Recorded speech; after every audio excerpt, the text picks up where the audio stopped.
ناظرین اس وقت ہمارا سیگمنٹ ہے ذرا سوچئے گا۔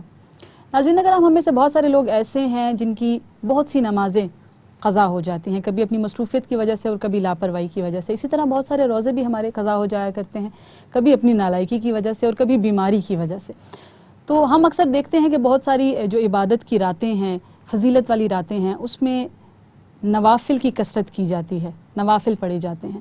تو اس سے بہتر یہ ہے کہ ہم اپنی فرض نمازوں کو کیلکولیٹ کر کے عبادت کی راتوں میں اگر ہم پڑھیں گے، اور خاص طور پر رمضان المبارک کی طاق راتوں میں، تو ہم دیکھتے ہیں کہ عبادت کی راتوں میں اور فضیلت والی راتوں میں نوافل کی کثرت کی جاتی ہے۔ تو یہاں پر ہمارے لیے سوچنے کا مقام یہ ہے کہ جو نمازیں ہم قضا کر چکے ہیں ان کا کیا بنے گا۔ ہمارے لیے بہت ضروری ہے کہ ہم ان نمازوں کو کیلکولیٹ کریں، اور رمضان المبارک میں ہر نماز کے ساتھ ہم ایک ایک قضا نماز پڑھ لیں، اور طاق راتوں میں بھی ہم قضا نمازوں کی ادائیگی کریں۔ تو ناظرین کرام، اس سے ہوگا یہ کہ ہم نمازیں تو قضا ادا کریں گے، لیکن ہمیں بھرپور طریقے سے فرائض کا ثواب ملے گا۔ تو اللہ کریم مجھے اور آپ کو توفیق عطا فرمائے کہ ہم اپنی قضا نمازوں کو پورا کر سکیں۔ اس بارے میں ذرا سوچئے گا۔ دشت نہ سمجھو